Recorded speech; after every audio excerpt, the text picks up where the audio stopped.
안녕하세요. 대구부동산 서지입니다. 11월 18일 1일 브리핑해 보도록 하겠습니다. 서울의 거래량은 특례 이전으로 돌아가네요.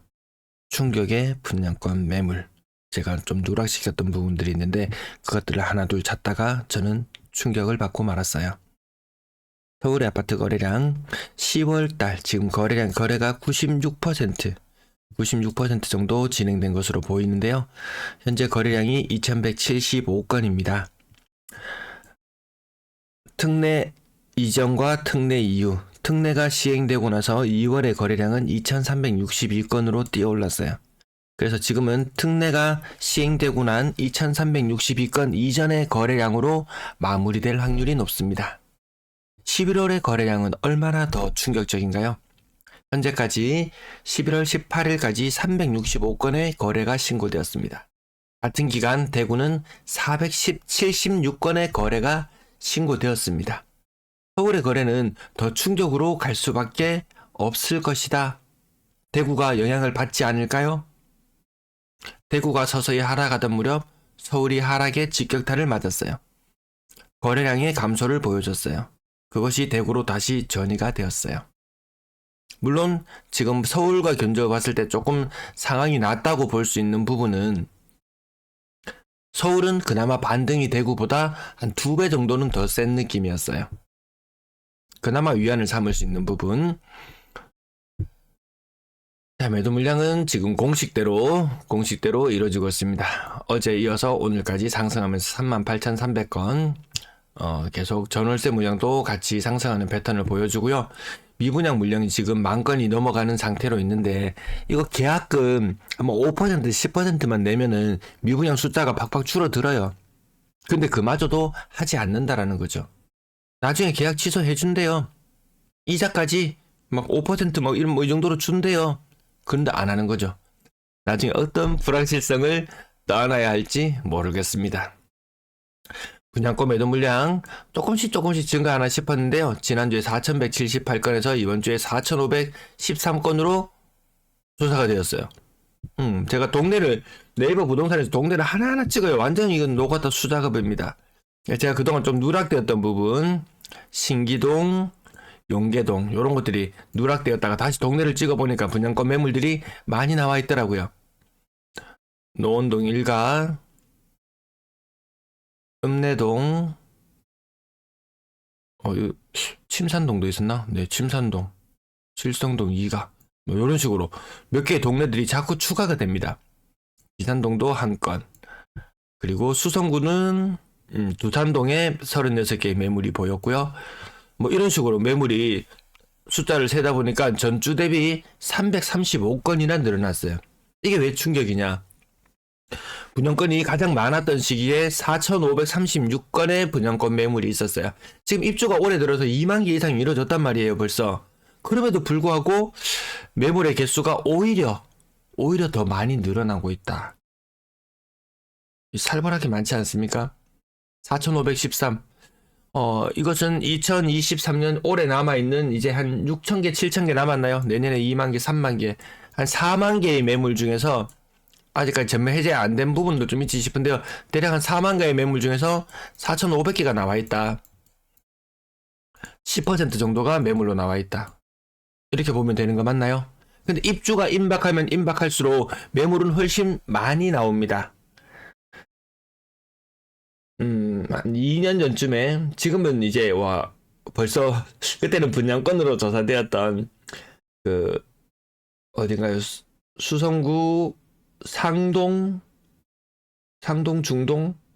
갑자기 이름이 생각이 안 납니다. 그게 아파트 한 200여 세대 되는데, 매물이 한 300여 세대 되었던가, 그런데,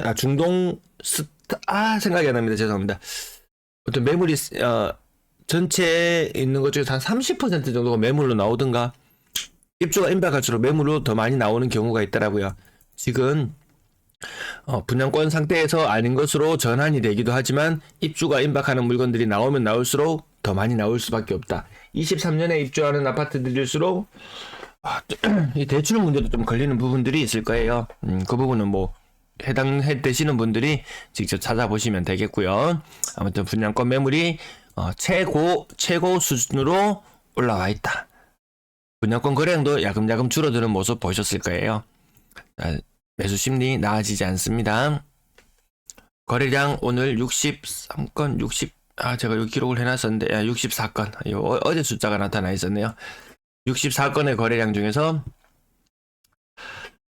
자, 아까 요건 보여드렸으니까 요건 지나갈게요. 그래서 직거래 비율이 조금 높아져 있더라.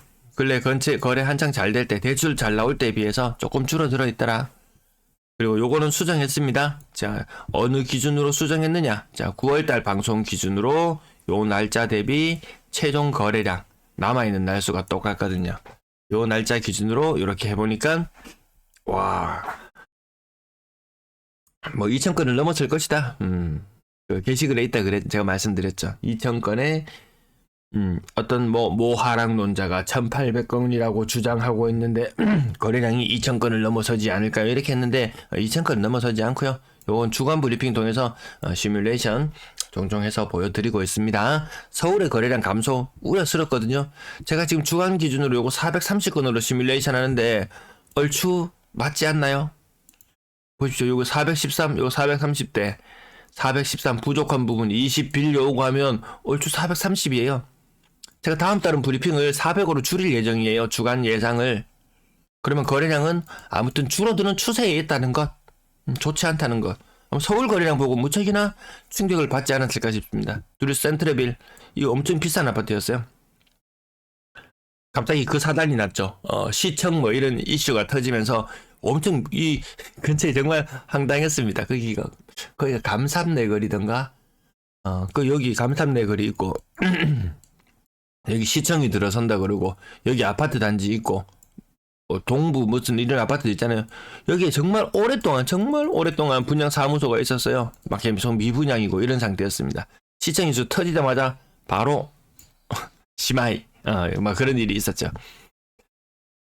6억 2천 상인 이편한 세상 5억 2천 요 동네 좀 계속 5억대 제일 대구에서 그나마 좀 수성구 범사반삼 이런 거 제끼고 나면은 그나마 비싼 아파트. 네, 연식이 거의 이제 15년이 넘어가네요. 어느덧 장기 코롱하를 채 4억 8천. 요 아파트는 제가 종종 분담금 관련해서 말씀드리는데요. 뭐 2천만 원에도 나자빠 떨어지는데 울산에는 분담금 2억 뉴스도 제가 말씀드렸잖아요. 사람 뒤집어지는 일들이 종종 일어날 수 있을 것 같습니다. 상당되면 46평형 가격 4억 4천, 고점 대비 38%, 앞자리가 6자로 이렇게 나타나는 경우들이 종종 있습니다. 상인 하정파크들이 어제도 이어서 올해도 거래가 신고되었네요. 자, 고점 대비 이 정도 하락하는 모습. 얘도 30년이에요. 고층이에요. 이런 것들이 이제 일기 신도시 이런 법이 통과되지 않는 다음에는 좀 힘든 수술을 거치지 않을까. 시간이 가면 갈수록 자, 요런 모습들 보면 평균적으로 대구 28% 혹은 이렇게 국지적으로 더 많이 떨어지는 것 때문에 대구는 현재 29% 정도 느낌이라고 말씀을 드리고 있고요. 자, 앞자리가 6자로 연식이 좀 되고 가격이 낮은 아파트들 이렇게 더 많이 빠지는 모습도 볼 수 있습니다. 그 다음은 여기 동구 지역도 가지고 와봤습니다. 앞자리가 6자로 30% 이상 하락하는 것들이 많이 있더라. 지금 달성군도 앞자리가 6자로. 이거 굉장히 많잖아요. 이게 거의 40% 가까이 하락했거든요. 2억입니다. 2억. 요건 또 예전에 제 구독자분께서 요거를 가지고 계시다가 딴 데로 넘어타는 과정에서 나 이거 3억은 받고 싶다. 이거 최고가고 나는 고층이고 물론 3층 저층이긴 합니다. 근데 그때보다 가격이 더 떨어져 있어요. 지금. 북구 지역 가격 앞자리가 6자로 나타나는 것. 제법 있더라. 예. 다음 수성구입니다. 수성구라고 별반 다르지 않죠. 11억 3천까지 갔던 것이 7억 4천. 고층. 알파시티. 캐슬 골드파크. 가격 많이 올라왔네요. 얘도 많이 올라왔습니다. 5억 8천. 많이 올라왔습니다. 제가 뭐 동파크, 뭐 서파크, 뭐 이러면서 약간 아이파크와 캐슬 골드파크를 예를 들면서 얘는 롯데죠. 얘는 롯데고 걔는 현대인데 별로 상관없는데 어쨌든 같이 파크가 들어가서 약간 조롱 섞인 말 비슷하게 제가 얼마나 많은 비난을 받았겠습니까. 이제 아무튼 그렇게 조금 더 각인시켜 드리기 위해서 조금 자극적인 문구도 쓰고 그렇게 했었는데요. 아무튼 가격 많이 올라오긴 올라왔다. 그 다음 수송하는 재료 내부 직거래 아니고 중개거래입니다. 2층 4억 5천. 좀 받은 느낌? 자, 앞자리 어쨌든 6자. 앞자리 6자로 시작하는 거 수송거라고 별반 다르지 않더라. 다음은 중구 지역을 가지고 왔는데요. 여기도 별반 다르지 않더라. 거의 30% 가까이 하락하는 것들도 보이고요. 남산 롯데캐슬 센트럴스카이 7억 2천. 서구 리치타운 30평형 가격 15억. 여긴 뭐지? 예전에 요 이력을 한번 찾아본 적이 있었는데 건당거래대금 10월달 거래가 이제 거의 마무리되었는데요. 좀 빠졌죠. 흐름이 좀 올라가다가 조금 달라지는 모습. 다음은 더 달라질 것 같다. 거래량 2,000건 돌파 여부 주목해서 우리 살펴보고 있었는데 몇 달 가긴 갔습니다. 몇 달 가긴 갔는데 다시 그 아래로 내려왔네요. 자, 6억 이상 거래 지금 거의 맞죠? 우리 고가 아파트 기준으로 보면 대구의 6억 이상 아파트도 거의 특례 이전 수준으로 돌아가는 듯한 그런 느낌이 들 정도입니다. 비율이 줄어든 것도 확인했고요. 수성구 비싼 아파트들 거래가 줄어드는 것도 느껴지고요. 달서구 지역 가격 반등이 상대적으로 좀 세게 느껴졌었는데 그곳의 거래량 또한 줄어드는 것. 동네별로 다 줄어드는 모습을 우리는 확인할 수 있습니다. 분양권 거래량이 꺾였다. 이거 굉장히 중요한 표거든요. 이거 분양권. 제가 많이 꺾일 지역들 특례 일반형이 사라지면서 많이 꺾이는 지역 어디 말씀드렸던가요? 수도권, 세종시, 수성구, 뭐 범사 만삼 이런 쪽, 아니면 분양권, 6억 이상 물건 많은 6억 이상 물건에 해당하는 곳이 많으면 많을수록 그 충격은 클 것이다. 분양권 거래량 주간 기준으로 봤을 때 좀 줄어들고 있는 추세는 맞아요. 요 100몇십 건씩 거래될 때가 많이 있었거든요. 많이 줄어들고 있습니다. 전세 거래량 오늘 65건. 매매 대 전세의 거래 비중이 1대1로 가면 이건 시장 분위기가 안 좋은 거다. 시장 분위기가 좋을 때는 매매 2, 전세 1, 뭐 월세 1 이렇게 되든지 이런 분위기였고요. 시장 분위기가 안 좋아지면 안 좋아질수록 대구가 분위기가 가장 안 좋았을 때 아파트 매매 30건, 전세 60건, 월세 30건, 1대 2대 1의 비율을 보여주기도 했었거든요. 지금 요 비율이 다시 1대 1대 1에 가까운 비율로 지금 나타나고 있습니다. 전세도 줄고 월세마저도 또 감소하는 시장 분위기로 간다면 요 비율이 가운데 있는 전세의 비율이 매매 전세 월세에서 차지하는 비율이 좀 높아진다.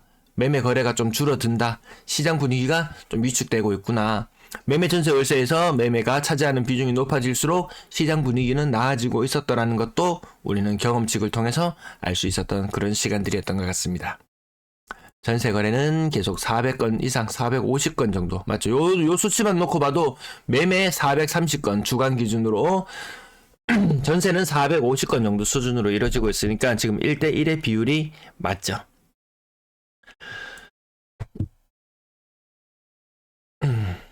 이게 올라야지 아파트 가격이 지탱이 된다 했는데 이게 안 오르고 있죠. 이게 전년 대비 막대 그래프 7천 8천만 원 떨어지고 있는 모습도 보고 계십니다.